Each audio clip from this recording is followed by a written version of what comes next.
Les voix de l'info, la suite. Un grand débat national lancé pour, dit-on, redonner la parole aux Français, dont évidemment les Gilets jaunes. Mais pour parler de quoi? L'ISF, niet, apparemment. Le débat sur les migrations, pas vraiment. Alors, est-ce que c'est un débat confisqué, notamment sur un aspect qui vous fait beaucoup réagir? Le pacte de Marrakech, c'est le pacte sur les migrations. Même s'il a été signé par la France, fallait-il l'inclure dans un grand débat citoyen qui est ouvert? On pose la question avec nos invités qui sont toujours là. Jean-Pierre Mignard, avocat pénaliste. Laurence Trochu, qui est président de Sens Commun et membre du bureau politique LR. Yasmina Jaffar, qui est communicante et fondatrice de la ruchemedia.com. François de Closet, qui est journaliste et essayiste. Caroline Mécari, qui est avocate. Et à ses côtés, on accueille Olivier Babot. Bonsoir. Bonsoir. Vous êtes économiste, président fondateur de l'Institut Sapiens, auteur de ce livre intitulé L'horreur politique, l'État contre la société. Et puis autre livre, Éloge de l'hypocrisie. Est-ce que c'est l'hypocrisie des technos, de la technocratie? On va en parler dans quelques instants parce qu'on voit bien en ce moment qu'il y a des mesures qui sont annoncées par le président et que ça coince, ça grince. Alors qu'est-ce qui coince et qui a le pouvoir véritablement en France? Est-ce que ce n'est pas les technocrates? Débat à suivre, mais tout d'abord, regardez cette question. Pacte de Marrakech, est-ce que c'est le débat confisqué? Point d'interrogation. Tour de table, votre sentiment, François de Closet. Non, écoutez, si on doit tout mettre sur la table, il me paraît difficile de ne pas mettre le problème de l'immigration, et je vais aller plus loin, car il y en a marre de l'hypocrisie, au-delà, le problème de l'islam.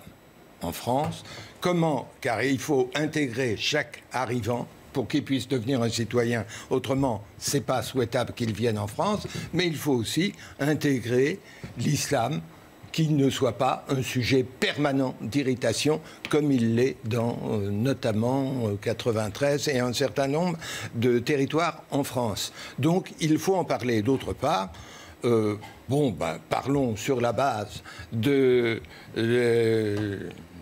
pacte de Marrakech, la charte de Marrakech. Pacte, on va le rappeler quand même, qui a été signé par la France et qui a provoqué hier une véritable onde de choc en Belgique, puisque ça a provoqué la chute du gouvernement. Simplement pour vous rappeler les faits, c'est le Premier ministre Charles Michel qui a annoncé hier sa démission de son gouvernement après une crise de plusieurs jours autour de ce pacte. Et après la signature de cet accord, en fait, il y a une dizaine de ministres nationalistes de son gouvernement qui sont partis, ce qui lui a enlevé en fait sa majorité, et il a dû démissionner.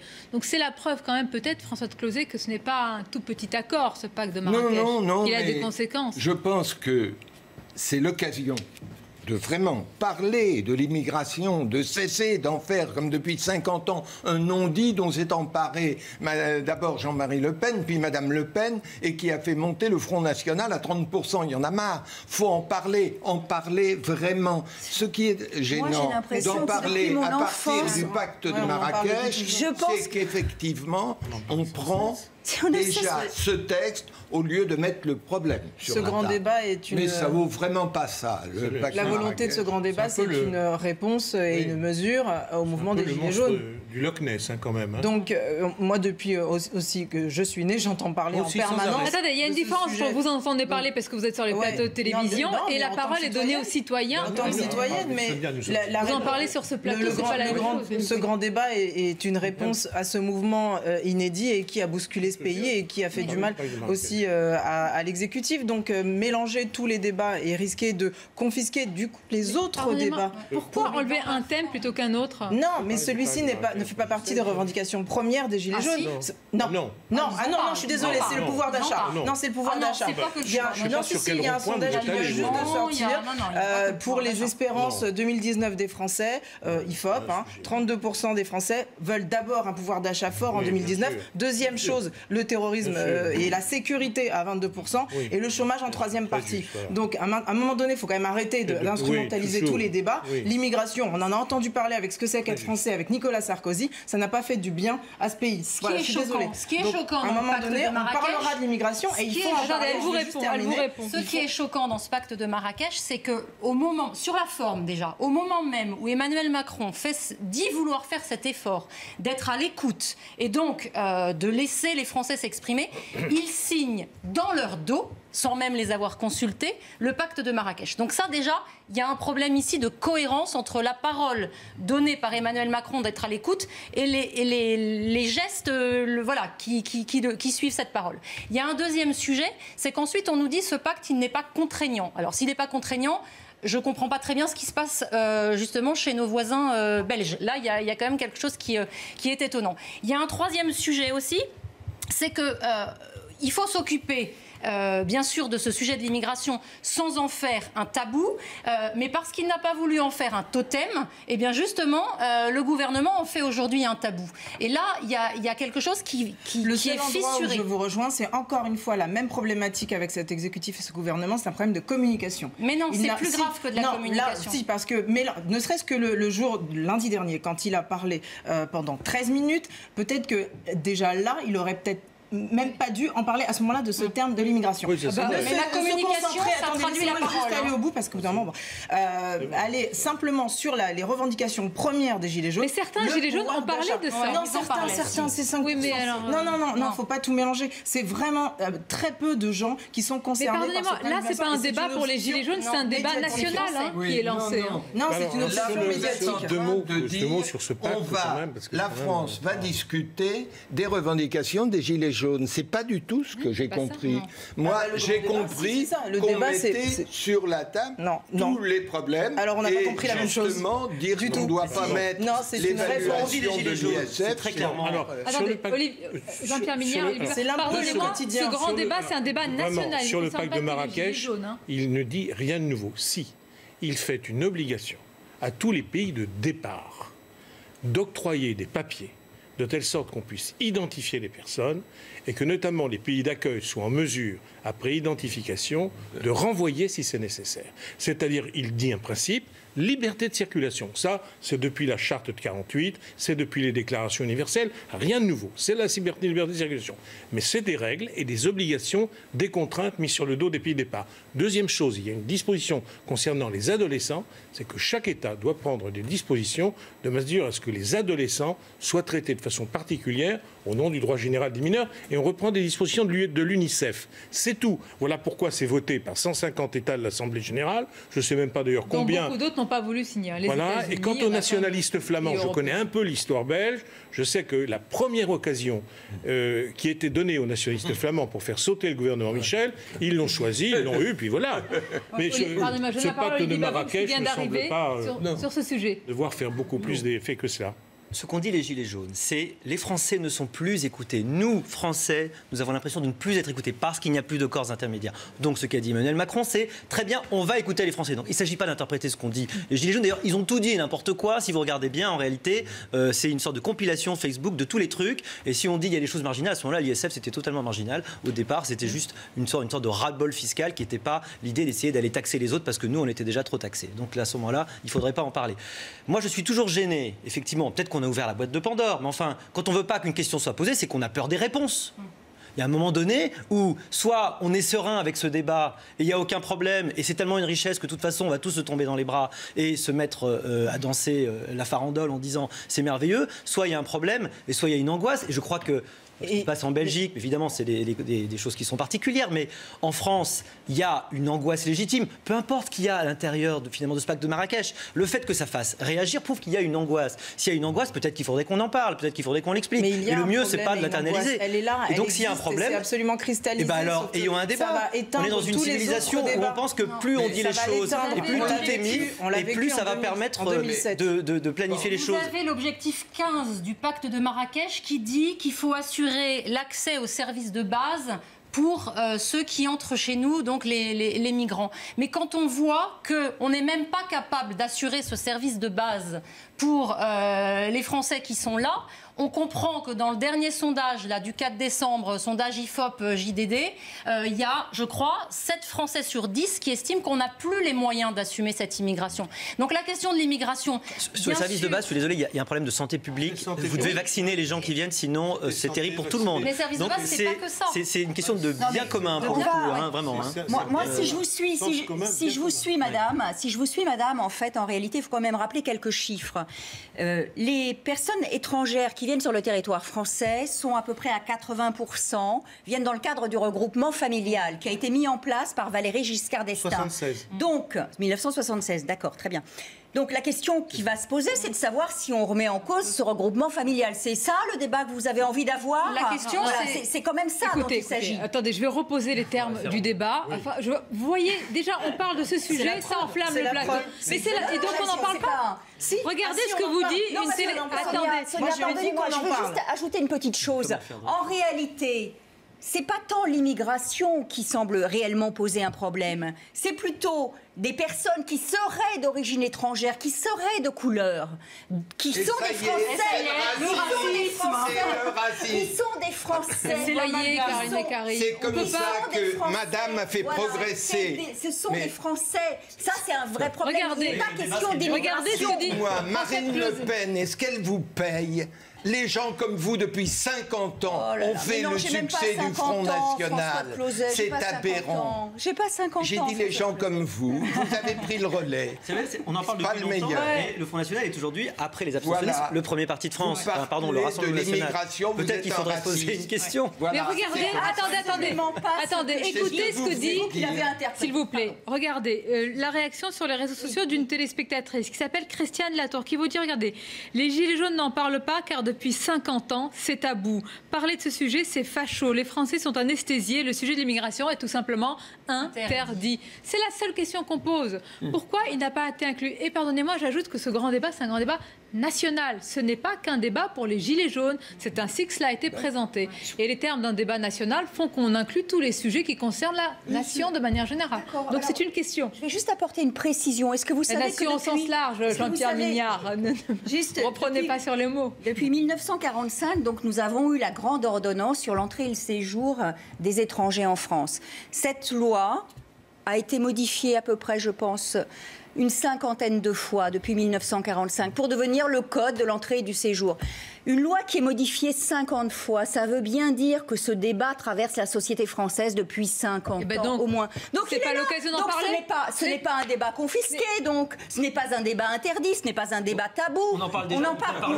On ne cesse d'en parler. Donc mais vous, dans les médias, ce n'est pas la même chose, Caroline Mécari. Pardonnez-moi. Partout on en parle. Partout on en parle. Il ne s'agit pas d'en parler. Il s'agit de voir la réalité. Il s'agit de. C'est quoi la réalité alors? La réalité, c'est ce que nous disent les Français aujourd'hui. Ils disent au gouvernement, occupez-vous des nôtres avant de vous occuper des autres. C'est tout simplement ça. Nous voulons mieux manger à la fin du mois et nous ne voulons plus survivre. Voilà ce qu'ils disent au gouvernement. Finalement, vous avez le même discours que Mme Le Pen, en fait. Non, j'ai pas le même. Non, mais il y a un instinct de conservation auquel moi je suis très sensible. Vous êtes en danger, là? Auquel Sens Commun est très sensible. Vous êtes en danger? Il y a un instinct de conservation du peuple français. Il y a un instinct de conservation du peuple français qui veut dire je ne veux pas mourir. Je ne veux pas mourir. Je ne veux pas François de Closet, avec votre expérience et votre recul sur le débat public. Je vais vous les rappeler. Mesdames, s'il vous plaît, c'est difficile de se faire entendre. D'un point de vue économique, changeons d'orientation. François de Closet, d'accord. François de Closet. Elle a réponse à tout. Pourquoi c'est le débat qui provoque toujours tout ça? Alors écoutez, on peut pas en parler tranquillement, sereinement. C'était en 1990. J'ai fait un livre à l'époque pour expliquer que si on continuait, comme le disait SOS Racisme, à prétendre qu'il n'y avait pas de problème de l'immigration, mais uniquement du racisme, alors on faisait le jeu du Front National.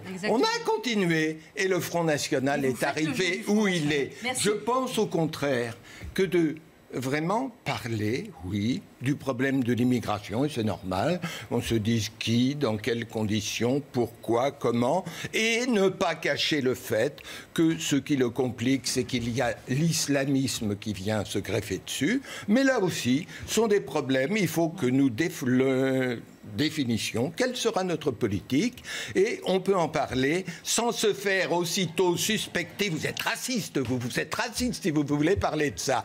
Bon, merci de tout ce que vous avez fait pour le Front National. Continuez, je vous laisse. Ce sont vos politiques néolibérales qui font le lit de la pauvreté et qui permettent en effet à des extrémistes de prendre le pas. Voilà. Mais c'est un néolibéral en France. Vous plaisantez quoi? Vous plaisantez? Vous plaisantez? Mais quel est le rapport? 46% de prélèvements obligatoires, 1000 milliards de prélèvements obligatoires, 2200 milliards. C'est pour ça qu'il y a des gilets jaunes dans la rue. C'est pour ça qu'il y a des gilets. Exactement, parce qu'ils sont étouffés sous les impôts et sous l'État. Ils n'ont pas assez d'argent, ils visent c'est avec que 1000 nous euros par dégonflions mois. enfin l'État. Je suis tout à fait d'accord. Il faut changer de politique. Et oui, pourquoi? Parce que l'État leur prend environ Olivier Babot, ce 100%. pacte. Non, l'État ne prend pas là où il devrait prendre. Ce pacte, et je voudrais avoir une explication juridique. Maître Mignard, une explication juridique. Chacun dit, enfin beaucoup disent, ce pacte n'est pas contraignant, il n'y a pas de problème. Mais certains disent attention parce que ces textes internationaux finissent par faire avec le temps jurisprudence et finissent par être appliqués. Oh, attendez, honnêtement. Je m'adresse vraiment à l'avocat. Qu'en est-il véritablement? S'il n'est pas contraignant, pourquoi le signer? Non, alors il est tout à fait possible. C'est-à-dire qu'il n'est pas intégré dans le droit interne. C'est-à-dire qu'il ne peut pas y avoir de référence contraignante à partir du pacte. Des juges, oui, peuvent penser qu'une décision peut être rendue en application de la loi française et de la loi française uniquement, parce que le pacte réaffirme sans cesse la souveraineté nationale, et incidemment dire que c'est en plus l'esprit de la communauté internationale, à travers le pacte de Marrakech, qui fait que de reprendre d'ailleurs les grands principes de liberté de circulation et qui oblige encore les États à assumer leurs responsabilités en matière de délivrance de papiers, pour notamment que les reconductions à la frontière puissent être rendues possibles et facilitées. Il y a même sur ce point une volonté rigoureuse dans ce pacte. Tout le monde l'a signé. Je ne sais pas si tous les États, d'ailleurs, appliqueront en matière de délivrance de papier. Mais c'est pour ça. 150 l'approuvent. C'est énorme. Pas les États-Unis, par un certain nombre de pays européens. Ce qui veut dire que ce pacte de Marrakech... Alors, en plus, il s'appelle à Marrakech. On aurait peut-être dû le faire à Lima. Peut-être qu'effectivement, ça aurait moins réveillé de fantasmes. Ou Helsinki. Oui, voilà. Pourquoi ce délit de... Mais non, c'est parce que Marrakech, je sens que Marrakech, ça produit des frissons. Non, soyons sérieux. Mais attendez, vous dites que ça peut faire jurisprudence. Non, voilà. Non, c'est-à-dire que c'est en effet... Mais c'est un texte onusien. C'est un texte onusien qui se situe, mais vraiment, dans l'histoire de plusieurs dizaines d'années des textes de l'ONU, et qui n'apporte rien de neuf, et qui dit qu'il faut faire attention aux adolescents, c'est-à-dire les enfants mineurs, il faut faire attention au traitement qu'on leur réserve. Attendez, je vais vous laisser la parole. On s'en occupe au conseil départemental. Mais c'est bien, c'est bien. Le travail est déjà fait. On n'a pas besoin d'un pacte supplémentaire pour le faire. Donc vous êtes déjà dans le pacte sans le savoir. Effectivement. Comme M. Jourdain faisait de la prose sans le savoir, vous étiez dans le pacte. Malheureusement, il y a Enfin, le pacte a été signé sans que les Français le savent. C'est ça qui est peut-être plus malheureux quand même. Mais Sonia, si vous saviez le nombre de traités qui sont signés au nom de la France... C'est peut-être notre rôle d'en parler, alors. Oui, mais alors là, il faut faire... Ce sujet et d'autres. Alors, demandez à votre chaîne 12 heures par jour. Et quand on demande au peuple français son avis sur un traité international, comme le traité constitutionnel européen, alors, vous m'amenez à la question. Et là, référendum. On a dit non, et ensuite... Référendum d'initiative citoyenne, est-ce qu'il faut inclure la question de l'immigration? J'en sais rien. Là, vous n'avez plus d'avis. Non, attendez, j'en sais rien, moi, s'il faut introduire... D'abord, de quelle manière, comment... D'abord, quel type de référendum? Ah ben oui. Non, mais d'accord, une fois qu'on a défini les modalités, est-ce qu'on peut poser la question sur l'immigration dans un référendum d'initiative citoyenne? Mais quelle question? Quelle question? Quelle question précise? Là, je ne sais pas quelle question on pourrait même poser dans le cadre d'un référendum. Sur l'orientation de notre politique migratoire. Mais elle est déjà extrêmement rigoureuse. Vous voulez quoi? Qu'on ferme toutes les frontières? Je ne veux rien, madame. Moi, je pose des questions pour savoir. Je n'ai pas de réponse à cette question. C'est honnête. Mon Dieu, alors si on se met à parler du référendum d'initiative citoyenne, on a pour longtemps dans le champ la pire idée qu'on puisse avoir, c'est tout à coup de laisser ouvert cette démocratie directe. C'est vrai que notre démocratie représentative se porte mal. C'est vrai qu'il faut régénérer la représentativité. On ne peut plus continuer comme ça avec un peuple qui ne se reconnaît pas dans ses représentants. La démocratie est en panne. Mais dire, on va s'accommoder de cette méfiance. Simplement, on va faire de la démocratie directe en oubliant que depuis 1993, on sait à peu près ce que donne la démocratie directe. C'est une des formes les plus abominables de gouvernement. Donc, ce n'est pas d'ouvrir tout grand. Et vous voyez, on va mettre, pourquoi pas la peine de mort, et puis le mariage homosexuel. Les droits acquis et les libertés acquises, les libertés acquises ne peuvent pas faire partie d'un référendum. Croyez-moi qu'aujourd'hui, les gens veulent tout soumettre n'importe quoi, y compris le président de la République, dans le référendum. Voilà. Non, c'est pas possible. La question, c'est quel usage on fera des résultats. Parce que moi, ce qui m'inquiète, et ce qu'on regarde quand on voit ce qui s'est passé sur le traité de Lisbonne en 2005, on regarde le référendum de Notre-Dame-des-Landes, on regarde les états généraux de la bioéthique en 2018, on regarde la pétition du CESE en 2013. Eh bien, c'est passez votre chemin. Les Français s'expriment, mais les résultats, on s'assoit dessus. Donc la méfiance, elle peut aussi se déporter vers le principe même du référendum si le politique ne s'accommode pas des résultats qui en ressortent. Donc là, il y a une vigilance à avoir. C'est du général de Gaulle qui l'avait voulu. Il était, lui, très attaché au référendum parce qu'il voulait une consultation directe du peuple. Sur un référendum. C'était une idée. C'est très marrant parce que tout le monde se dit mais oui, il faut redonner la parole au peuple, il faut faire les référendums. Ah, sur l'immigration. Ah non, ça dépend de la question. Ah, sur ceci. Ah non, ça dépend de la question. On n'a pas de raison d'avoir peur d'un référendum. Très encadré. Mais ça l'est partout. En Italie, le référendum d'initiative populaire est très encadré. En Suisse, les votations sont encadrées. En France, il est aussi encadré. Il est aussi encadré. Donc ça pourrait porter sur ce thème. 11, si les conditions sont réunies. Il est dans l'article 11 de la Constitution. Non ? C'est bien l'article 11. Oui, mais attention, il concerne l'organisation des pouvoirs publics, c'est très précis. Il est évident que le référendum est une très bonne institution. Il ne faut surtout pas le supprimer. Il est évident que ça doit être énormément contrôlé. Ça doit répondre à des conditions très précises sur des sujets très particuliers, etc.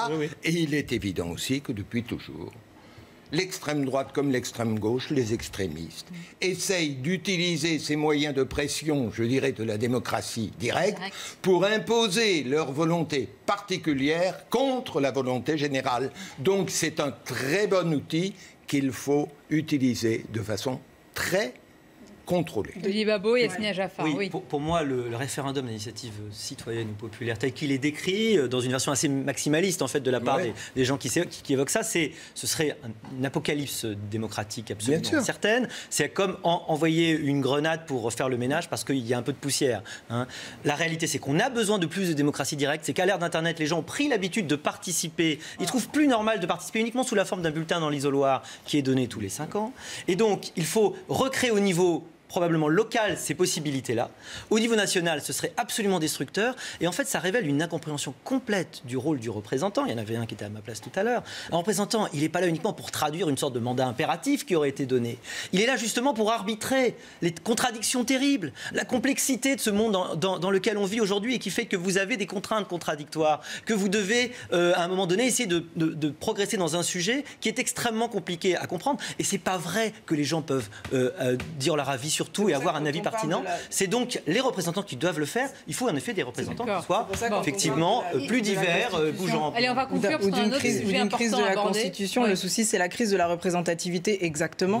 Et quand on a aujourd'hui une représentativité qui s'empêche d'avoir des corps intermédiaires, eux, qui doivent canaliser l'énergie d'un peuple, on confond tout. Et Emmanuel Macron, la première erreur qu'il a fait, au-delà de l'ISF et du symbole abîmé, c'est justement de dire il n'y aura pas de corps intermédiaire et nous allons vous écouter directement. Et c'est pour ça qu'ils ne pourront pas faire l'impasse sur le RIC. Je pense que vous avez raison. Je pense qu'il y a un gros problème aussi, c'est la logique au couperet, la logique majoritaire au couperet dans la Ve République au Parlement. C'est-à-dire que des majorités qui votent en état, alors que je sais parfaitement qu'il y a des tas de débats internes, que tout le monde n'est pas d'accord, mais c'est vrai qu'il y a alors peut-être... On ne va pas ouvrir tous les chantiers. Déjà, j'ai ouvert celui de l'immigration. J'ai compris. Sonia, ce que je pense, c'est qu'il faudrait trouver une formule de vie parlementaire qui retrouve quand même le bon sens des coalitions. Vaste débat. Je vais vous en soumettre un autre.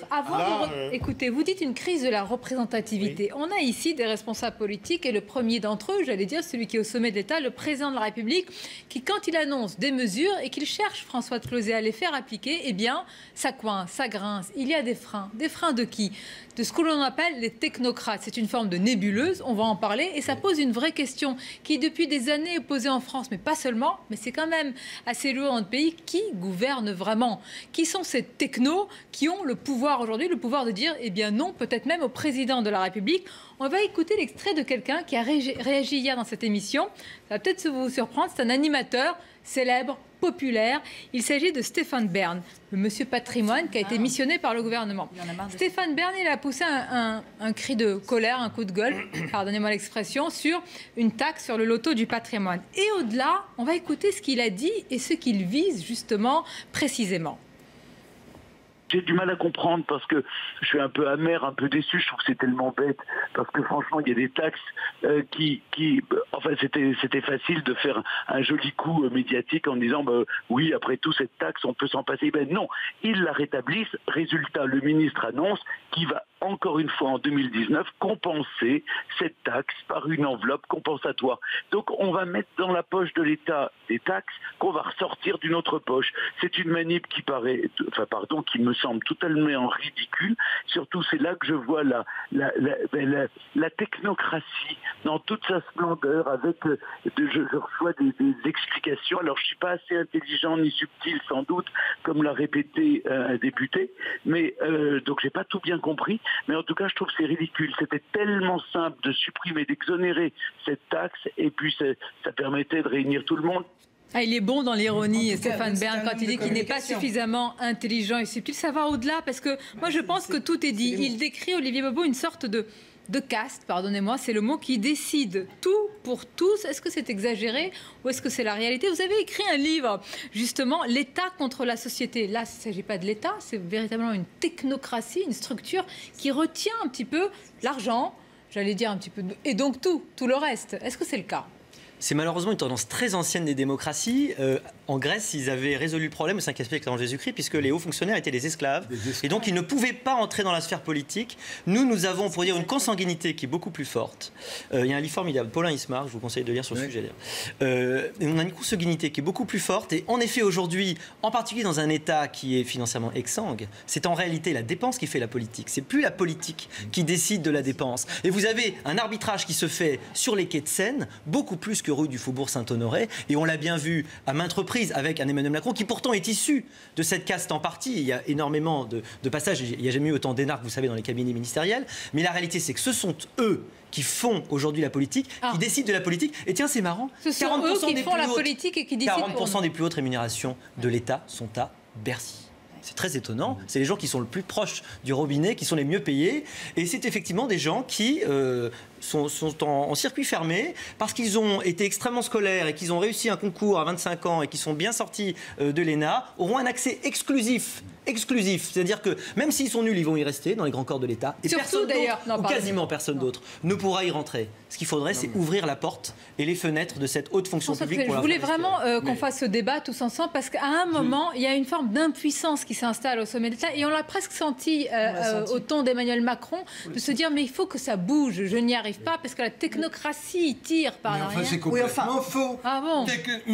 Enfin, Macron incarne. Ah, mais on est d'accord. Mais aujourd'hui, il veut agir. Ses amis. Non, mais attendez. C'est ça qui est intéressant. Précisément, voulait changer la France. C'est-à-dire, à la tête de l'État, il y a d'une part des sortes de corporations qui sont là pour que rien ne bouge, et puis il y a aussi des technocrates qui veulent faire bouger les choses. Et donc, on ne peut pas dire que ces technocrates qui sont à la tête de l'État ont voulu s'opposer à ce que voulait faire Macron, alors qu'au contraire, il y a des associations, les CRAC et autres, qui justement étaient en permanence en promotion, disant « il faut faire ces réformes, il faut faire ces réformes ». Il y avait des rapports, et Macron est venu pour faire ces réformes. Mais ce qui est vrai, c'est que les politiques en France, depuis 50 ans, font du déficit et laissent couler la France sur le plan financier, et que, à Bercy, il y a des gens dont c'est le métier de dire non, ce n'est pas possible. C'est pas la poupée, c'est les gens de Bercy. On va continuer à en parler. C'est un débat qui me semble essentiel, justement, alors qu'on parle de l'impatience des Français pour voir ces mesures arriver. Qui retient, qui a le pouvoir, qui nous gouverne vraiment? On se retrouve dans une poignée de minutes avec nos invités et on prendra des nouvelles de ce qui se passe également place Beauvau, ce bras de fer entre Christophe Castaner et les syndicats de policiers. À tout de suite. le monde. La suite de notre débat avec tous les invités en place qui continuent de débattre d'ailleurs pendant la pause. Ce serait bien que ce soit filmé aussi. Bon, on va en parler en direct avec cette question. Qui a véritablement le pouvoir en France? La technocratie, l'énarchie, disent certains. Évidemment, il y a l'ENA souvent qui est en cause. On va en parler. On va simplement faire un détour parce que c'est aussi l'actualité ce soir par le ministère de l'Intérieur. Guillemette Allard, vous vous y trouvez encore et toujours ce soir, tout simplement parce que les négociations durent et même s'éternisent ce soir. Alors, qu'est-ce qu'il faut y penser? Qu'elles sont plutôt ardues à l'heure actuelle, ces négociations? Effectivement, Sonia, les conversations, pardon, excusez-moi, les négociations ont été ardues, difficiles, mais le protocole d'accord est signé. C'est une information CNews. Alors effectivement, vous l'avez dit, la réunion a commencé à 17h30 et s'est éternisée dans la soirée. Il faut dire que rien ne s'est passé comme prévu. À 20h, on a vu les syndicalistes sortir le visage fermé, très énervés, surpris même de la façon dont cette réunion se passait. Il faut dire que hier, toutes les propositions avaient été mises sur la table et normalement, la réunion de ce soir ne devait servir qu'à poser les arbitrages financiers. Or, ce n'est pas du tout ce qui s'est passé. Mais désormais, le protocole d'accord est signé et les syndicalistes sont donc très contents. C'est une information importante, effectivement, CNews, que vous nous donnez, Guillemette Allard. Vous êtes resté toute la soirée. Est-ce que vous avez un peu plus d'informations, d'éléments, justement, sur ce protocole d'accord? Déjà, c'est une information de savoir qu'il est signé, parce que nous parlions quand même en début de soirée de négociations tendues. On voyait des syndicats de police qui avaient des mots assez crus vis-à-vis du gouvernement et du ministre de l'Intérieur. Est-ce que vous savez les éléments clés, peut-être, de cet accord ce soir? Eh bien, ce que je peux vous dire, c'est que les syndicalistes refusaient absolument la prime. Ils estimaient qu'on les achetait avec cette prime. Et ce que eux voulaient, c'était vraiment une hausse du pouvoir d'achat. Je pense que donc c'est ce qu'ils ont dû obtenir ce soir, car ils étaient prêts à poursuivre leur combat et même à intensifier leur mobilisation si jamais ils n'obtenaient pas ce qu'ils souhaitaient. Merci pour cette information, Guillemette. Alors peut-être une première réaction, c'était le début de notre débat, François Closet. On va voir ce qu'il en est, si tous les syndicats sont d'accord, mais c'est une information CNews. Il était évident, étant donné ce qu'avait fait la police au cours notamment de ces samedis, étant donné le besoin qu'en a le gouvernement, parce qu'on ne sait pas ce que seront les prochains samedis, il est évident qu'ils étaient en position de force et que le gouvernement ne pouvait pas être, tant pis, on trouvera l'argent, on fera du déficit, le gouvernement ne pouvait pas se permettre de se couper de la police dans la situation où il se trouve. C'était évident. Jean-Pierre Mignard. Oui, c'est une vérité. On constate que c'est la question du pouvoir d'achat, donc qui est la question importante pour les policiers, comme pour les gilets jaunes, à mon avis, comme pour beaucoup de Français, et vous verrez beaucoup d'Européens. Je pense que c'est une question qui va monter dans toute l'Europe, parce que je pense que tous les choix qui ont été faits par l'Europe jusqu'ici n'apparaissent pas, enfin, les fruits ne sont pas la promesse des fleurs, et donc il y aura un problème de pouvoir d'achat et peut-être de révision des politiques européennes. Là, ça va nous emmener peut-être un autre jour sur un autre débat. Quels sont les grands chantiers dans l'avenir de l'Europe qui la feront peut-être sortir des règles trop strictes des traités qu'elle a adoptés, qui, à mon avis d'ailleurs, l'ankylose et la bloque sur le plan économique. Bon, en tous les cas, sur l'aspect politique, je vais vous laisser réagir, Maître Mécari. C'est important ce soir, parce que je le disais tout à l'heure d'ailleurs aux députés de La République En Marche, s'il n'y avait pas un accord ce soir, ce serait une sacrée épine dans le pied du gouvernement. Il y a les gilets jaunes, les gilets bleus, c'est autre chose. Ils sont aussi garants, évidemment, du maintien, du respect de l'ordre. Ce soir, c'est peut-être c'est sûrement un ouf de soulagement. Ah, bien sûr.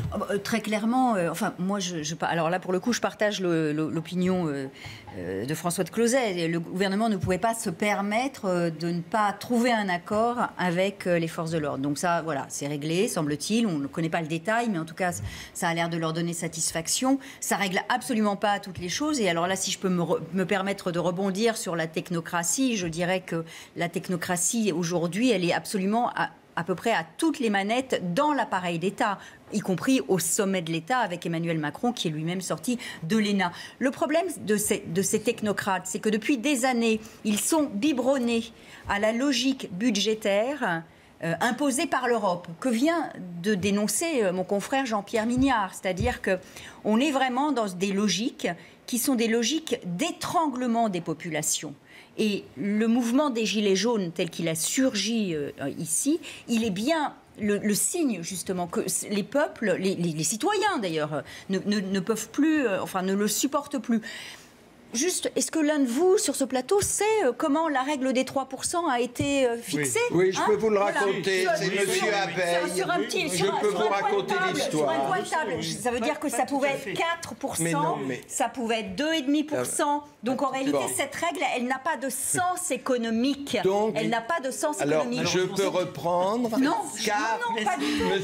Abeille a raconté que à l'époque, c'était M. Fabius qui avait à présenter un budget, qui se disait comment je vais faire, comment je vais l'expliquer, qui a demandé à ces technocrates, trouvez-moi une astuce, et il a trouvé cette astuce extraordinaire, qui est de référer le déficit à un autre compte, puisque c'est le déficit de l'État que l'on compare au PIB de la nation.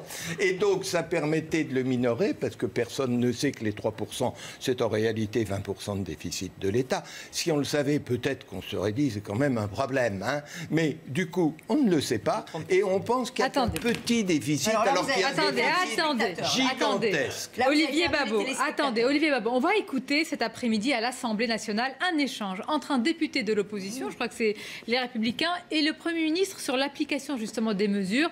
Et on sent dans la réponse d'Édouard Philippe véritablement, alors vous allez me dire qu'il fait partie de cette technocratie, mais on sent le poids quand même de la technocratie, alors que là, il doit agir dans l'urgence. On écoute cet échange. Les mesures annoncées par le président de la République vont, faut-il dire, allaient dans le bon sens, car depuis cette annonce, quel gafouillage. Mais où ça bloque concernant la mise en place de mesures? Alors, si c'est la forteresse de Bercy et leurs technos coupés des réalités, permettez-moi de dire qu'ils sont plus prompts, comme l'a indiqué la Cour des comptes, à s'octroyer des primes sans support légal qu'à répondre à l'urgence sociale. Allez-vous, oui ou non, Monsieur le Premier ministre, point par point, dans son intégrité, et au 1er janvier, mettre en place ce qu'a annoncé le Président de la République il y a 8 jours? Reconnaissez avec moi, Monsieur le député, que préparer un texte dans un délai aussi rapide pour un examen aussi intense est un exercice délicat. Vous allez en débattre demain.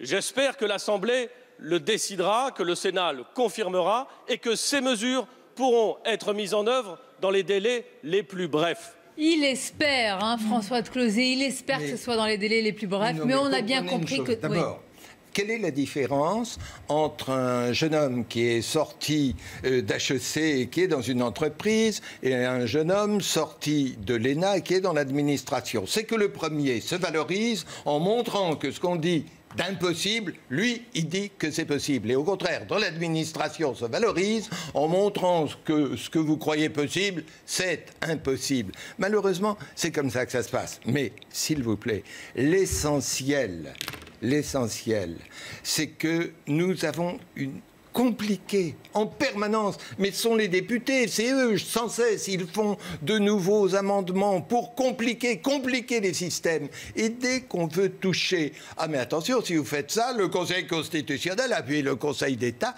et c'est effectivement très compliqué de se servir de cette monstrueuse usine à gaz qui est devenue l'administration, qui est devenue le cadre réglementaire de la France. Et on ne peut pas y toucher, Olivier Babot, et je vais vous faire réagir. Est-ce qu'on se dit qu'il y a un problème avec la haute fonction publique qui respecte une logique interne de consanguinité, d'entre-soi, qui décide et même de passerelle avec les grandes entreprises.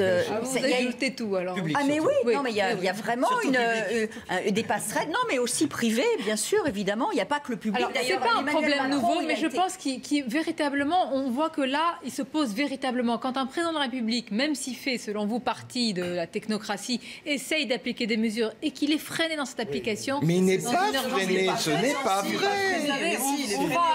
est freiné ou il n'est pas freiné? Si, bien sûr que si, parce que un gouvernement qui sort de l'élection, un président élu, il faut qu'il fasse exécuter le gouvernement qu'il nomme, le budget qui a été voté par l'Assemblée précédente. Donc on fait des corrections, on fait des collectifs budgétaires. Néanmoins, qui connaît bien les finances publiques, ce sont les directeurs qui sont en place, ce sont les services. On ne va pas changer en pleine tempête l'équipage, alors on s'en plaint, on n'est pas content, on dit qu'il faut les surveiller, mais en réalité ils sont là, et comme ils ont le savoir, et comme ils ont de la mémoire, ceux qui ont le savoir et la mémoire ont le pouvoir. Ils ont l'intelligence et la subtilité que nous n'avons pas. Et avec le quinquennat, nous avons des ironique. Avec le quinquennat, nous avons des présidents 5 ans. Elle me répond. C'est-à-dire rien. 5 ans Sarkozy, 5 ans Hollande, je ne sais pas combien Macron, ce qui veut dire que les pouvoirs politiques se succèdent et n'ont pas la mémoire de ceux qui restent. Donc ce qu'il faudrait en fait, c'est une révolution technocratique. Oui, c'est ça qu'il faut faire. On va avoir une formidable occasion. C'est la grande occasion pour ça, justement. Il vient de là. Vous y croyez vraiment, vous? Non, je ne crois à rien. Il va mettre à bas le système. Non, je ne crois rien, mais en tout cas, on est en train d'assister.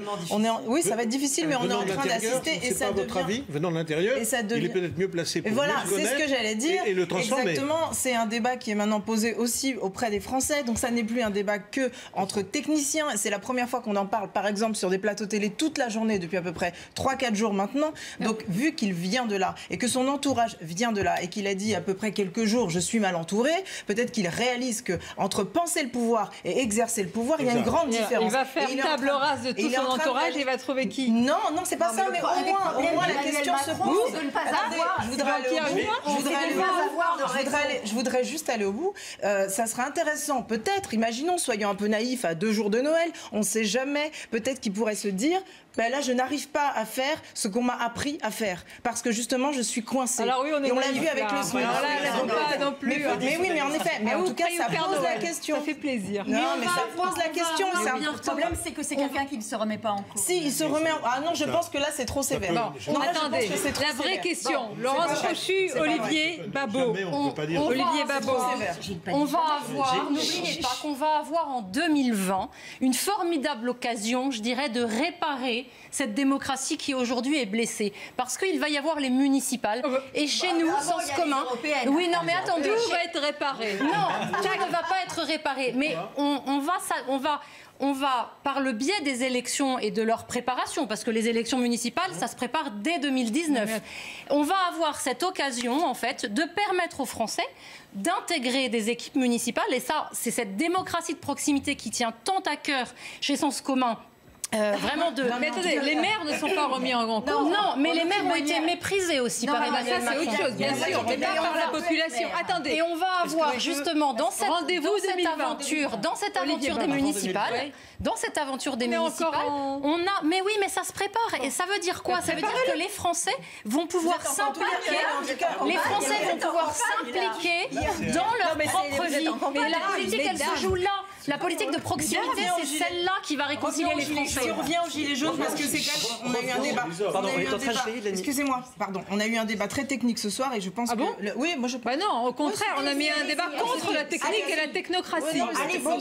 Voilà, hier, vous avez passé les images d'une femme sur un rond-point qui parlait... Et c'était absolument émouvant. Elle disait en 2 mots absolument toutes les revendications possibles en disant là-haut, vous nous entendez plus. Pardonnez-moi, regardez cette image. Elle est en direct, je vous interromps. C'est la sortie, on va les écouter des syndicats de police. Dans le syndicalisme. Non, après 2 jours de négociation, après quasiment plus de 6 heures de négociation ce soir, on vient de signer un accord avec le ministre de l'Intérieur, un accord qui porte sur la revalorisation du salaire des gradés et gardiens de la paix et sur l'ouverture derrière d'un protocole de réorganisation, un plan de réorganisation de la police nationale qui traitera dès le mois de janvier du stock et du flux des heures supplémentaires, mais aussi de la fidélisation des policiers et qui dit fidélisation dit pour qui plus est pour les Parisiens, nos collègues parisiens, de l'avantage spécifique d'ancienneté qui est une déclinaison leur permettant d'être fidélisés également sur Paris. Il y a de beaux chantiers en perspective. Ce soir, on peut considérer qu'entre le 1er janvier 2019 et le 1er janvier 2020, ça sera en moyenne, je dirais, pour un gardien de la paix en début de carrière d'environ 120 € d'augmentation par mois entre le 1er janvier 2019 et le 1er janvier 2020. Et pour, je dirais, dans les grades un peu plus, ou dans les échelons un peu plus sommito, ça va être une variable d'ajustement entre 120 et 150 €. Donc on peut ce soir... Alors on va parler en net, on parle en net, soyons clairs. Donc c'est aujourd'hui ce qu'on voulait. On voulait une amélioration immédiate du pouvoir d'achat, actée pour une partie déjà dès le 1er janvier, ensuite un étalonnement ensuite au 1er juillet, et avec une clôture sur la terminaison de l'allocation de maîtrise de l'indemnité spécifique aux gradés gardiens de la paix liés à leur disponibilité et à leur professionnalisme de 40 €. Donc pour nous ce soir, c'était je dirais le point d'achoppement depuis hier au soir. On n'aurait pas signé s'il n'y avait pas d'avancée, d'amélioration du pouvoir d'achat des policiers. Aujourd'hui c'est fait, et pour ceux qu'on représente majoritairement, les gradés gardiens de la paix, avec derrière de belles perspectives pour les heures supplémentaires, pour également les personnels administratifs, techniques et scientifiques qui feront partie du chantier dès le mois de janvier, avec les adjoints de sécurité. Donc ce soir, on peut dire qu'après d'âpres discussions, après avoir été à la limite par moment du point de rupture, parce que tel était le cas, et vous avez pu vous en rendre compte, je dirais, au moment de nos sorties répétées lors des interruptions de séance souhaitées par l'intersyndicale, on a obtenu ce soir, véritablement, on peut considérer une avancée assez conséquente malgré tout. Et la prime alors? À la prime, il n'y a plus de prime, sauf pour les personnels administratifs, techniques et scientifiques, qui eux étaient déployés sur les missions support, qui eux conserveront cette prime, également pour les personnels de préfecture qui avaient été déployés. Cette prime est maintenue pour ces personnels, ce qui est tout à fait légitime. Pour les gradés gardiens qui majoritairement la refusaient, et nous qui plus est, parce que nous avions dit et répété que nous n'étions ni à vendre ni à acheter, aujourd'hui on a obtenu ce que nous voulions, ce que nous étions venus chercher. Et pour les heures supplémentaires, qu'est-ce qui est prévu? A prévu l'épuration, la résolution du stock et du flux des heures supplémentaires à travers plusieurs modules. Le module souhaité, pour ceux qui le souhaiteront, le paiement. Ensuite, derrière, sur un plan bien évidemment pluriannuel, mais le paiement, pour ceux qui souhaiteraient le voir, ça fera partie des travaux. Mais pour nous, je crois, et pour l'intersyndicale de ce soir, c'est aussi la conversion sous la forme d'un compte épargne retraite. Ça fera partie du débat. Et aussi l'évolution du compte épargne temps avec un déplafonnement permettant de cristalliser ces heures, soit de pouvoir les prendre après de façon durable en termes de congés, ou de laisser faire monnayer une fois par an. Et quel est votre sentiment ce soir? Fatigué, et je dirais qu'aujourd'hui l'intersyndicale a démontré, en représentant 90% des gradés gardiens de la paix, toute la force des syndicats. On n'est jamais pleinement satisfait, mais ce soir on a fait un grand pas en avant. Je veux simplement rappeler qu'on n'avait pas connu une telle évolution de l'allocation de maîtrise, certes sous 12 mois, depuis 2001. Depuis 2001, donc quasiment 18 ans, sans qu'on ait connu une telle évolution salariale pour les gradés gardiens de la paix, ceux qui défendent et ceux qui ont tenu à bras le corps sous les projectiles et parfois pour le terrorisme sous les balles, qui tiennent la République debout. Merci. Pardon ? Pour vous, c'est la reconnaissance? Pour nous, c'est la reconnaissance du travail de nos collègues de terrain tous les jours, qui ne comptent pas leurs heures, qui ne savent plus ce que c'est qu'une vie de famille et qui sont aussi, ne perdons jamais de vue, durement frappés par le spectre du suicide. Merci. Merci. Delage. Très bien. Monsieur Delage, j'ai vu. Monsieur Lefebvre, monsieur Delage. Écoutez, d'abord, permettez-moi de dire quelque chose, de remercier les collègues qui se sont d'abord fortement investis dans la mission de préservation de l'ordre public républicain pendant des semaines et depuis des années. Et permettez-moi de remercier les collègues qui nous ont aidés par leur mobilisation à obtenir ce que nous avons obtenu ce soir. Une avancée conséquente pour les gradés et gardiens de la paix sur leur pouvoir d'achat de manière significative, et pour l'ensemble des policiers par l'augmentation de la prime de risque, pour parler clairement. Je crois que là, c'est la reconnaissance de l'État, la reconnaissance matérielle que nous avions exigée. Ce soir, elle y est. Je crois qu'elle est, peut-être pour certains, elle paraîtra encore insuffisante, mais je crois que pour tous ceux qui sont responsables et que nous représentons à 90% les trois organisations syndicales, elle est conséquente et elle est la preuve de la reconnaissance de l'État. Mais je le répète, grâce à cette mobilisation de nos collègues, nous avons pu arracher cela, puisque ça a été très compliqué, les allers-retours, les discussions, les arbitrages. Reconnaissons que le ministre a été sur ce plan-là avec ses équipes à la hauteur de la tâche, et je crois qu'aujourd'hui on peut dire, puisque nous l'avons signé, que les trois organisations syndicales représentatives du CEA et de la police nationale ont obtenu quelque chose d'assez conséquent pour notamment les gradés et gardiens qui eux œuvrent sur le terrain et subissent depuis des années et ces dernières semaines des violences constantes. Vous aviez souvenir de négociations comme ça, aussi tardives, aussi compliquées, aussi âpres? Comme je suis un peu âgé, j'ai souvenir de beaucoup de négociations que nous avons menées. Je dois dire que celle-ci avait très mal démarré. Petit à petit, notre ténacité, la mobilisation des collègues et les propositions de l'État et donc du ministre de l'Intérieur ont fait qu'on est arrivé, et certainement ça doit expliquer l'heure tardive, à quelque chose d'acceptable pour nos trois organisations et pour Alliance évidemment en particulier. Peu importe l'heure, l'important c'est le résultat. S'il avait fallu rester quelques heures de plus pour obtenir ce que nous avons obtenu, nous serions restés. Est-ce que vous pouvez nous... Je pensais que Yves Lefebvre avait annoncé ce qui était dans notre communiqué. Et je pense qu'aujourd'hui, si les trois organisations syndicales de la police nationale pour les gradés et gardiens qui ont signé un protocole, bien évidemment qu'il n'y a plus pour nous de blocage possible. Merci à vous. Merci. Donc, Philippe Capon, INSA Police, je rappelle, non mais c'est toujours mieux de savoir, comme ça il y en a qui ont mis Nicolas tout à l'heure. Donc c'est Philippe Capon, moi. Voilà, vous venez de l'entendre, c'était l'information qui a été donnée il y a quelques minutes en exclusivité par CNews. Ce protocole d'accord a donc été signé par les trois principales organisations syndicales des forces de l'ordre. Vous avez entendu les syndicats qui se sont succédés pour dire qu'il y avait des avancées concrètes, des belles perspectives de beaux chantiers et surtout une amélioration immédiate et significative du pouvoir d'achat. Il n'y a donc plus de blocage qui sont levés. C'est cette information qui sera détaillée dans vos prochaines éditions. Merci de nous avoir suivis. Merci à nos invités ce soir. Belle soirée à vous sur CNews.